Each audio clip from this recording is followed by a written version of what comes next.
오늘은 예수님이 제자들과 함께 하시는 마지막 만찬입니다. 이 마지막 만찬 때 예수님이 우리에게 말씀해 주시는 것을 듣는 귀하고 복된 시간 되시길 바랍니다. 오늘 예수님이 이 땅에서 제자들과 함께 마지막으로 식사를 하시는데 공생의 3년 동안 예수님이 제자들과 함께 식사하시는 일은 흔한 일이었습니다. 그런데 오늘 이 만찬 기사를 자세하게 이렇게 기록하는 이유가 분명히 있는데 그것은 최후의 만찬이기 때문에 그렇습니다. 물론 성경에는 이게 최후의 만찬이다 이런 표기는 없지만 아마도 그 레오나르도 다빈치 그 최후의 만찬 예수님 주변으로 이렇게 제자들이 식사하는 그 그림 있잖아요. 그 그림의 제목이 최후의 만찬이라서 이 장면을 그렇게 묘사하고 표현하고 있을 것입니다. 아무튼 식사 한두 번 하신 건 아니고 또 유월절 식사도 그 전에도 했고 그 전에도 하시고 분명히 했을 겁니다. 그런데 오늘 이 식사하시는 그 사건을 이렇게 자세히 기록한 이유가 있을 것입니다. 마지막이기 때문에 그렇습니다. 유월절과 무교절은 이어지는 절기입니다. 한 주간 동안. 그래서 무교절의 시작이 유월절 저녁 만찬이거든요. 이거 식사를 하고 그리고 한 주간 동안 무교절을 지키는데 무교절은 그 누룩을 넣지 않는 그래서 누룩이 없다 그래서 무교인데요. 그 누룩을 넣지 않는 그 빵을 먹으면서 이스라엘 백성들이 지냈던 광야 생활을 기억하고 하나님께 감사하는 그런 절기로 지켰습니다. 그러면 이제 누룩을 넣지 않는 빵이라는 거는 여러분 그런 거 드셔보셨습니까? 이렇게 좀 퍽퍽하고 맛이 없습니다. 사실 이렇게 이스트나 이런 그 발효가 된 빵들이 사실 촉촉하고 맛있지 누룩을 넣지 않는 빵은 그런데 이 누룩을 넣지 않는 빵은 그들이 이제 광야 생활을 본격적으로 시작하면서 이제 먹는 빵이었었는데, 그러니까 한동안 만나가 이렇게 하나님 본격적으로 주시기 전까지, 그러니까 그거를 기억하면서 그들이 이제 무교절을 지나는데 반면에 유월절 만찬은 그러니까 어린 양을 잡아서 그러니까 저녁에, 그러니까 유월절 저녁에 어린 양을 잡아서 함께 나누었습니다. 그런데 그거 출애굽 당시의 기록으로 보면 출애굽기 12장의 기록을 보면 그것을 먹는데 급하게 먹으라 그럽니다. 그리고 허리에 띠를 띠고 발에 신을 신고 손에 지팡이를 잡고 급히 먹으라. 이것이 여호와의 유월절이니라. 유월절 만찬을 어떻게 막 했는지 우리가 아까 말했던 레오나르도 다빈치의 그 최후의 만찬 그림 때문에 이렇게 먹나 그랬는데 여러분 그거 생각해 보셨습니까? 식사할 때 누가 이렇게 테이블 쫙 이렇게 놓고서 이렇게 앉아서 전면을 보고 먹습니까? 그게 무슨 시트콤도 아니고 무슨 방송용은 그렇게 하거든요. 등을 보이지 않으니까 카메라에 등을 보이지 않으니까 이건 일반적으로 그냥 그 제자들이나 예수님을 묘사하기 위해서 그렇게 그림을 그린 거고 일반적으로는 식사할 때 이렇게 둘러서 먹지 않습니까? 근데 먹을 때도 아마도 여기 있는 대로 허리띠 띠고 신발 신은 채 지팡이 잡고 하여튼 꼭 이런 자세로는 아닐지라도 이 6월절 만찬은 아무튼 이렇게 좀 내일이면 곧 떠날 사람들이니까 좀 긴박한 그런 상황으로 최초의 6월절 식사는 그렇게 했을 것입니다. 그래도 날이 밝으면 속히 떠날 채비를 하기 때문에 또 어쩌면 내일부터 제대로 먹지 못하기 때문에 전날 잘 먹으라는 건가? 이렇게 생각할 수도 있잖아요. 누룩을 넣지 않는 빵을 내일부터 한 일주일 동안 먹는데 그렇게 되기 전에 좀 이 양고기를 충분히 맛있게 먹고 그리고 한 주간 좀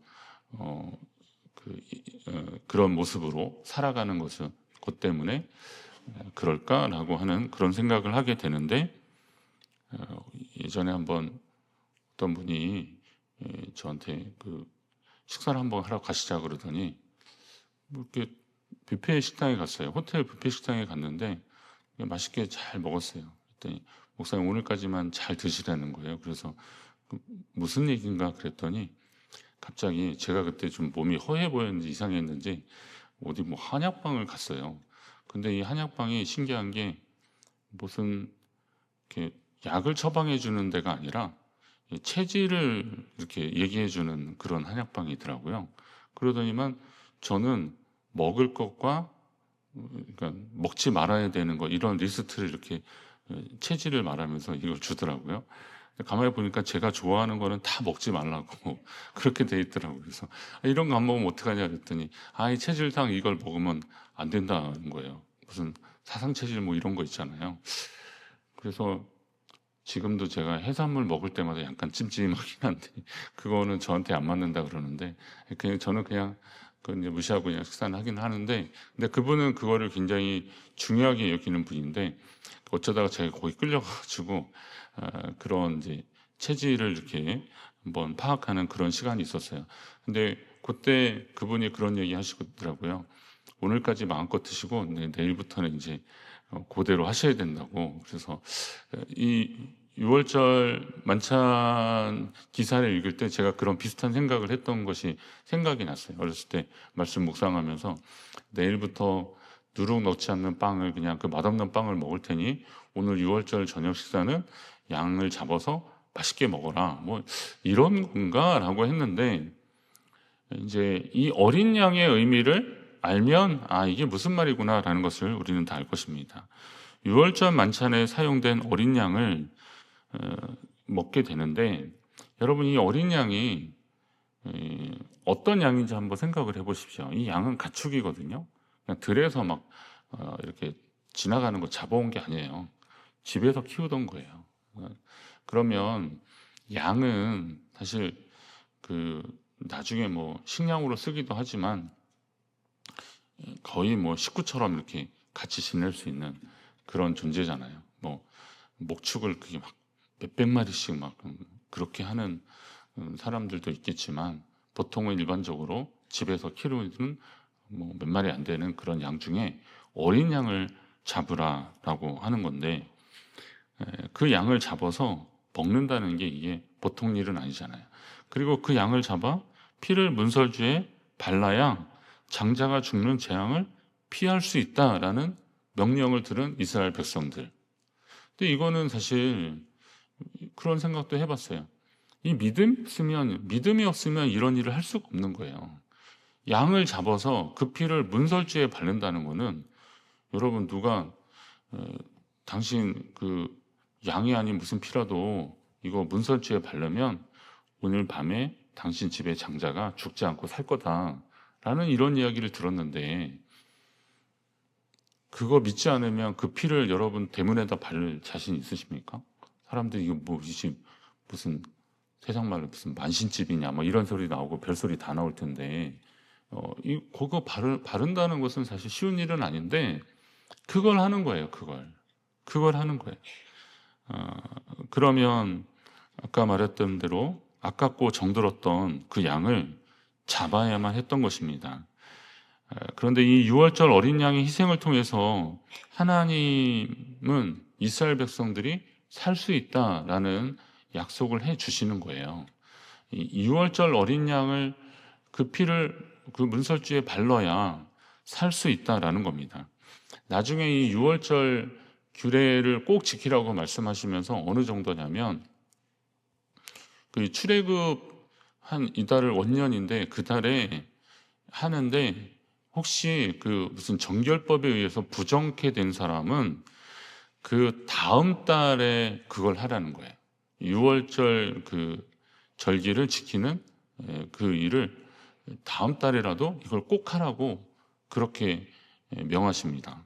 그럼 이 정도면 이 6월절을 통해서 하나님의 구속, 하나님의 구원하심 이것을 꼭 의미를 새기라라고 하나님이 명령하고 계시는 겁니다. 이 유월절 어린 양의 희생을 통해서 이스라엘 백성들이 살 수 있었던 것처럼 예수님의 마지막 만찬이 유월절에, 그러니까 구원의 절기, 이 감사의 절기, 이 유월절에 실행된 것은 이건 그냥 우연이 아니라는 거죠. 이건 굉장히 의미가 있는 일이라는 것입니다. 십자가를 각오하신 예수님이 유월절 만찬을 준비시키신 것은 제자들에게 당신의 죽음이 어떤 의미가 있는지를 가르쳐 주시고 나중에 기억나게 하시려는 겁니다. 그러니까 신경외과 전문의 어떤 분이 이야기하시는데, 여러분 그냥 그거 있잖아요. 그 뇌출혈, 뭐 뇌일혈, 뭐 이렇게 보통 말하는데, 이 뇌졸중 이런 것 중에서 갑자기 이게 피가 딱 나와서 뇌에서 피가 이렇게, 그러니까 대동맥류 뭐 이런 거죠. 뇌에 있는 뇌동맥류 이런 거 있잖아요. 이게 굉장히 위험하다고 그러더라고요. 근데 이게 의외로 발병률이 굉장히 높답니다. 그래서 되게 조심해야 되는데, 제가 그거 보면서 한 가지 팁을 알았어요. 그냥 이게 뇌의 문제이기 때문에 좀 머리가 막 아프고 막 그런데, 그 병원에 내원한 분한테 그걸 물어본대요. 머리가 언제부터 아팠냐고. 그러면 보통 그냥 이야기하실 때, 이건 그분의 개인적인 판단이니까 여러분들이 그냥 목사님이 그랬대더라 그래서 꼭 그대로 하시면 안 돼요. 아무튼 근데 그분의 경험으로 얘기를 하면 그거더라고요. 아니면 한 2, 3일 된 것 같다. 그래서 그러면 2, 3일 언제 그랬냐? 그러면 그냥 뭐 언제쯤 그랬을 것 같다고 이렇게 막연하게 막 이야기를 하면은 그거는 조금 덜 위험한 건데, 이게 망치로 때리듯이 굉장히 아픈 두통이 있답니다. 근데 제가 어제 밤에 저녁에 식사하려고 그러는데, 뭐 그때 한 뭐 6시 한 30분쯤에 그때 이 머리가 깨질 듯이 아팠다. 그러면 그건 진짜 위험한 거라는 겁니다. 왜냐하면 그게 어떤 의미냐면, 그게 살면서 한 번도 겪어보지 못했던 그 고통을 느꼈던 그때를 정확하게 아는 겁니다. 그러니까 뭐 우리가 큰 사고를 났을 때는 이거 잃어버리지 않지 않습니까? 조금 있으면 4월 16일인데, 저는 그 세월호 사건 때 목사님들하고 기도 모임이 있어서 거기 가다가 뉴스를 들었어요. 뭐 갑자기 어디 뭐 그 진도 그 앞바다에서 배가 침몰하고 있다, 이런 얘기를, 그게 뉴스로 막 보도된 거는 한 9시 몇 분, 한 10시쯤 가까이 됐을 겁니다. 아침 7시 몇 분에 된 건데, 근데 저는 그 사건을 기억하고 있거든요. 그러니까 그런 놀라운 사건이 딱 언제다라는 것은 그때의 정황들을 기억하고 있는 거예요. 그렇기 때문에 정확히 말할 수 있는 겁니다. 자, 그러면 오늘 예수님이 지금 제자들에게 말씀하시는 것도 그거예요. 유월절 하면 유대인이라면 누구나 알 수 있는 그런 절기였고, 그리고 그 유월절 저녁에 예수님이 이 빵을 떼시면서, 그리고 그 포도주 잔을 마시면서 하셨던 말씀들, 그거를 그들에게 정확히 알려주시는데, 그 예수님과 함께 했던 마지막 유월절 만찬에서 예수님이 해주신 말씀이 곧 예수님 당신을 위한 말씀이었구나라는 것. 그러니까 어제 그 포도원 주인이 그 불의한 농부들을 어떻게 하겠느냐 그랬을 때, 그들을 다 진멸하고 다른 사람에게 넘겨줄 겁니다라고 하는 그런 비유를 말했을 때, 그 포도원 주인이 보냈던 그 아들과 같은 존재가 바로 당신이다라는 이야기를 해주신 것처럼, 오늘 6월절 이 만찬을 하면서 그때 예수님이 해주신 그 이야기, 그리고 그 사건, 이거를 기억하면서, 예수님이 정말 6월절에 그 어린 양 같은, 6월절에 희생되는 어린 양과 같은 그런 분이셨구나, 그런 존재셨구나라는 것을 제자들에게 알려주려고 하셨다는 겁니다. 오늘 우리도 이렇게 부활주의를 준비하고 그러면서, 여러분 그런 얘기 있잖아요. 기독교에 있어서 부활주일이 없다면, 부활이 없다면 이건 기독교일 수 없다라고 그런 얘기 하잖아요. 이거 굉장히 큰 의미입니다. 근데 많은 사람들은 사실 뭐 성탄절의 의미를 더 많이 두기도 하고 그날을 더 기뻐하잖아요. 그렇지 않습니까? 보통 보면 그래요. 물론 오셔야 이게 가능한 거니까 그럴 수도 있는데, 정말 예수님의 오신 의미를 새기려면 사실 이 주간이 굉장히 중요한 주간입니다. 그래서 우리 성탄절 그때는 뭐 대림절, 대강절에서 이렇게 한 4주를 하지만 사순절 기간에 맞이하는 그 의미하고는 좀 다르고요. 뭐 성탄절 맞아서 무슨 특별 새벽기도 이렇게 많이 안 하잖아요. 연말에 하는 새벽기도 있을지 몰라도. 그러나 고난 주간에는 우리가 어떻게든 이렇게 모이려고 하는 이유도 바로 그 의미를 좀 잘 새겨야 우리 믿음의 그 현 주소를 알 수 있고, 또 우리 주님이 이 땅 가운데 오신 이유를 알아서 우리가 주님을 향해서 어떻게 살아가야 할지를 다짐하고 각오를 할 수 있기 때문에 그렇습니다.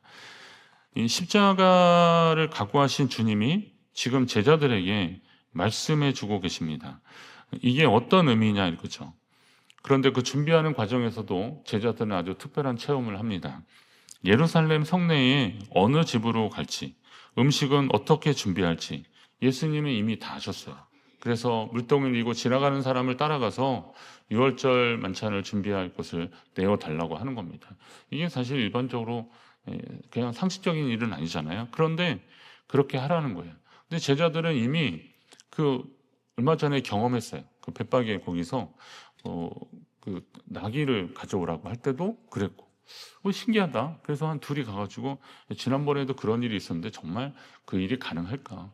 나귀를 달라 그러니까 나귀를 어떻게 선뜻 내줍니까? 근데 주가 쓰시겠다 하라 그랬더니 그렇게 했더니 선뜻 내주는 거예요. 그러니까 예루살렘 성내에 가서도 물동이 밀고 가는 사람을 따라갔는데 그 사람한테 가서 이야기를 하니까 얼마든지 그러시라고 또 내어주는 거죠. 그게 뭐 어떻게 된 거냐 이런 것을 우리가 다 유추하고 뭐 생각할 것도 없어요. 그냥 주님의 말씀에 순종하니까 그런 일이 일어나고 있는 거예요. 마치 가나의 혼인집에서 그 항아리에 물을 채우라라는 말씀을 그냥 따라서 했더니 거의 극상품 포도주가 나오는 그런 상황이 된 것처럼, 이게 예수님이 명하신 것을 순종했을 때 이런 일이 일어나는구나라는 것도 제자들은 다시 한번 깨닫게 된 것입니다. 오늘날에도 이런 역사들은 계속되고 있잖아요. 우리가 하나님의 계획과 뜻을 다 알겠습니까? 그런데 그게 되더라고요. 저는 가끔 이렇게 건물 짓는 거 이렇게 보면서 이 건축가들은 참 대단하다. 그리고 이 시공을 실제 하는 분들도 대단하다. 물론 가끔 요번에도 무슨 신안산선 이런 데서 공사 현장에서 붕괴되고 막 그러잖아요. 그러니까 그런 일들은 지난번에 무슨 그 KTX 어디죠? 안양 쪽인가 어디에서도 안성인가 어디에서도 그런 일이 있었는데 그 무너지잖아요. 그게 우리가 보통 생각하는 무너질 만한 일들입니다. 굉장히 위험한 일들입니다. 조금만의 그 오차가 있어도 큰일 나는 일들입니다. 그런데 그런 공사를 해쳐서 지금도 그 소양강 천여상 밑으로 지하로 지금 터널을 뚫고 있어요. KTX 터널을 뚫고 있더라고요. 말씀드렸죠. 제가 한 1년은 그거 차 안 타고 안전이 검증된 다음에 타고 싶다 이렇게 제가 우스갯소리로 그러는데 이거 정말 괜찮을까 그런데 되더라고요. 공법이 있더라고요. 여러분 터널을 뚫는데 이쪽하고 이렇게 만나는 거. 지금도 한강에 터널 지하로 터널을 뚫는 공사 한번 소개하는 거 봤거든요. 근데 이쪽에서 이쪽으로 어떻게 이게 만날 수 있을까? 이건 보통의 사람들은 상상이 못합니다. 뭐 과학적으로 어떻고 막 이야기를 하는데 그건 우리가 그거 다 모르잖아요. 그런데 그들을 믿고 맡기고 일하는데 교통이 좀 불편해도 좀 자리 좀 내주고 그랬더니 그게 딱 만나는 역사가 일어나는 겁니다. 우리가 다 알 수 없는 일들이 하나님의 계획과 뜻 가운데 이루어지고 있는 거예요. 그러면 그것은 도시나 무슨 철도나 뭐 항공 이런 데서만 일어나는 일이겠습니까? 오늘 여러분의 삶에 그런 일들이 일어나고 있는 거예요. 주께서 쓰시겠다 하니까 그냥 선뜻 내주는 일이 일어나고 있는 거죠. 6월절 만찬을 우리 선생님이 함께 하려고 하는데 거길 좀 내어달라고 하십니다. 그랬더니 우리 집으로 하시라고 그렇게 내어주는 거예요. 이런 역사들이 어떻게 되는가? 우리가 물론 그 과정을 다 알아야 그래야 나는 믿겠다. 마치 도마가 막 이렇게 나 그 창자고 손에 대보고 그래야 믿겠다. 그렇게 하는 분들도 있는데 그런 상황들 하나하나에 집중할 것이 아니라 여기에서 하나님이 우리에게 주시는 은혜가 무엇인가를 그걸 깨닫고 그것을 감사하면서 살아가는 사람들이 하나님의 자녀로서 더 복된 삶을 살 줄로 믿습니다. 오늘 여러분의 삶 가운데 하나님이 하실 일들을 기대하십시오. 그들이 순종했더니 6월절 만찬이 계획대로 진행될 수 있었습니다. 오늘날에도 마찬가지입니다. 하나님이 어떤 계획을 가지고 일하고 계실 때 거기에 누군가를 통해서 말씀하고 그러실 때 순종하면 하나님의 역사는 여러분의 생애 가운데 계속 일어나는 거예요. 나는 그 생애를, 그 놀라운 기적을 체험하면서 살아가는 겁니다. 신앙생활이 그런 거 아니겠습니까? 저도 그 기독교 윤리 쪽을 전공했기 때문에 이런 우리가 이 땅에 살면서 이미 하나님께 큰 복을 받았는데 너무 여기에서 세상적인 것들을 좀 추구하지 말고 하나님이 우리에게 주시는 귀한 사명이 뭔지를 좀 깨닫고 그거대로 좀 살아가자라는 그런 것을 계속 이제 공부하고 배우고 그랬는데 제가 제 속에 그런 마음이 있어요. 맞아요. 하나님 뜻대로 살아가는 거 참 중요한데 그런데 하나님은 또 하나님의 뜻대로 하나님 말씀대로 살아가는 사람들에게 복을 주시지 않겠느냐라는 거예요. 이왕이면 하나님이 말씀하시는 대로 살아가는 사람들에게 복을 주시고 잘했다 칭찬하시는 분이 하나님이시라는 거죠. 여러분 만약에 그렇게 했는데도 당연한 거 아니겠어? 막 이렇게만 한다 그러면 하는 것도 좀 몇 개 빠지고 기운 빠지고 그러지 않습니까? 저는 제가 목사로서 이렇게 사역을 하면서 저 하나님께 욕심이 있어요. 저 주님 앞에 갔을 때 야, 너 진짜 잘했다. 내가 너 때문에 좀 많이 웃었다. 나 너 정말 좋아했다. 전 그런 소리 좀 듣고 싶거든요. 그런 거예요. 뭐 제가 이 땅에서 뭘 큰 부귀영화 뭐 이런 건 그런 건 상관이 없고 뭐 정말 하나님이 그럼 이 땅에 살면서도 그런 거죠. 제가 세상적인 기준으로서의 어떤 큰 부유함이나 이런 게 아니라 정말 이런 일들로 인해서 그렇게 했더니 하나님 주시는 평안함이 있고 기쁨이 있구나. 그리고 하나님의 형통을 경험하고 있구나. 이거 은혜와 복 아니겠습니까? 오늘 제자들이 바로 그런 일들을 순종했더니 하나님의 역사가 이루어지는 것을 보여주고 있는 겁니다. 그리고 나서 예수님이 마지막 만찬을 하시면서 이제 뭐 제자들의 발을 씻는 그런 것도 나오지만 오늘은 특별히 그 말씀이 나오고 있어요. 이 떡이 어떤 의미냐라는 겁니다. 이 떡이 뭐냐? 근데 그 전에 그죠? 나와 함께 먹는 자가 나를 팔리라. 아주 막 청천벽력 같은 소리를 하고 계신 거죠. 분위기 확 깨는 이야기를 하고 계십니다. 이렇게 식사 잘 하다가 갑자기 나와 함께 먹는 자가 나를 팔 것이다. 막 그러시는 겁니다.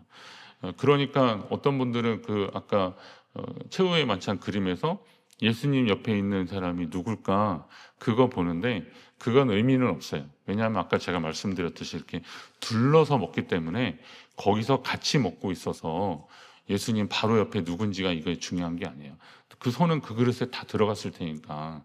그러니까 예수님은 그냥 이 중에 하나다라는 이야기를 하고 계시는 겁니다.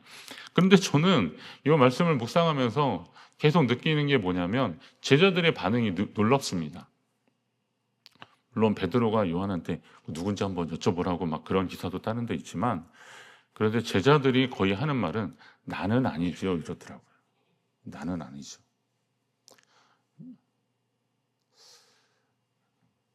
예수님이 심각한 얘기 하시는데 나는 아니죠. 나는 아니죠. 이게 어떤 의미가 있을까요? 오늘 우리의 실상일 수도 있습니다. 나는 아니죠. 다시 말하면 이거 좀 심하게 얘기하면 나만 아니면 되겠지 이런 그런 생각들. 누가 그런 짓을 해. 그러면서 나는 아니죠에게서는 나만 아니면 되죠. 그런 말도 있고 그런 의미도 있고 또 예수님께 주님 저는 아닙니다. 적어도 저는 그런 생각 한 적 없습니다. 라고 그런 예수를 팔자하고 자기를 그냥 손절해 버리는 거예요.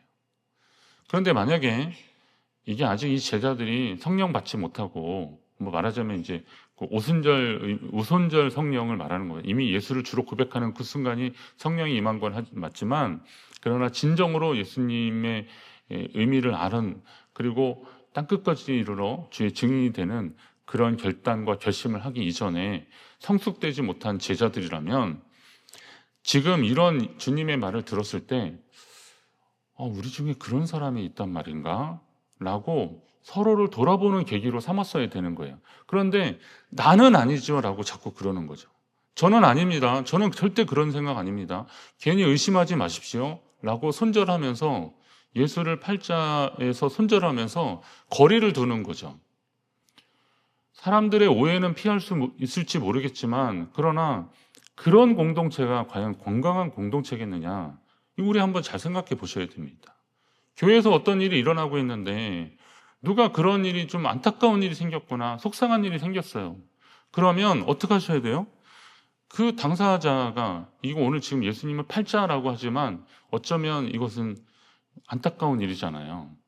꼭 이런 일이 아니더라도 교회 가운데서 그런 일이 있을 때 그 어려운 일을 당하고 있는 사람에 대한 안타까운 마음이 있고 그를 중보하는 그런 마음들이 좀 있으면, 뭐 대부분은 그러시겠죠. 그러나 혹자는 그러는 거죠. 아유, 어쩌다 그랬어 라고 핀잔을 하거나, 아니면 뒤에서 수근거리면서 그 사람이 더 힘들어지는 겁니다. 가끔 말씀드리잖아요. 몸이 아픈 분들이 아픈 거를 알려지지 않기를 바라더라고요. 아니, 어쩌다가 그렇게 됐어 라고 하는 말을 너무 피곤하게 많이 들으니까 그거 그냥 차라리 그냥 모르고 지나가고 하나님이 저를 치료하셨으면, 그래서 그냥 없었던 것처럼 그냥 지나갔으면, 여러분 그 시간이 얼마나 외로운 시간이겠습니까? 그 시간이 얼마나 속상하고 외롭고 고독한 시간이겠습니까? 누군가 좀 손 잡아주면서, 그래, 내가 옆에서 함께 기도하고 있어, 염려하지 마, 그런 소리 듣고 싶지 않을까요? 그런데 우리는 그 아픔에 대해서 공감하지 못하는 그런 모습으로 이 공동체가 하나님 앞에 함께 나아갈 수 있는가 한번 좀 보셔야 되는 거죠. 그리고 또 아직 이제 성숙하지 못해서 그랬을 것이다라고 이해를 하는데, 그렇게 받아들이는 게 좋지 않을까 생각이 들어요. 이 지금 상황이요. 아니면 좀 속상하더라고요. 그리고 나서 예수님이 말씀하시죠. 이 빵을 떼어주시고 그리고 이 잔을 나눠주시면서 이걸 축복하시고 떼어 제자들에게 주시면서, 받으라, 이것은 내 몸이니라, 내 몸이니라. 이 잔을 가지면서 또 비슷한 말씀을 하시는데, 이것은 많은 사람을 위하여 흘리는 나의 피 곧 언약의 피니라. 이 언약의 피라는 것은 이전에 유월절 어린 양의 피, 문설주에 발랐을 때 죽음이 뛰어넘는 그런 하나님의 약속이 오늘 여기에서도 재현되고 있는 거죠.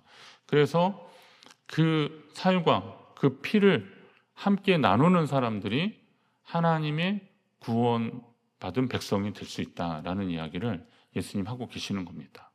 오늘 우리가 금요일에 성찬식, 저녁에 이제 성찬식을 하는데, 이 성찬 예식에서 여러분 그 빵과 그 포도주를 꼭 마셔야만 된다, 꼭 그런 얘기가 아니잖아요. 그거는 기념하는 거예요. 기억하고 기념하는 예식입니다. 그런데 주님의 살과 피를 나눈다는 것은 뭐겠습니까? 그 주님이, 우리 예수님이 나를 위해 이 땅에 오셨고 나의 죄를 대속해서 십자가에 달려 돌아가셨다. 누구든지 이 사실을 믿는 자들은 하나님이 구원해 주신다라는 사실을 믿는 거예요. 그게 믿는 것이 오늘 주님이 주시는 이 빵과 잔을 나누는, 포도주를 나누는, 거기에 동참하는 사람이 된다는 것입니다.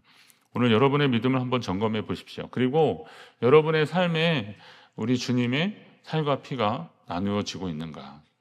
성찬식에 꼭 참여해야만 그렇다는 것이 아니에요. 뭐 사정이 있으면 못 하실 수 있잖아요.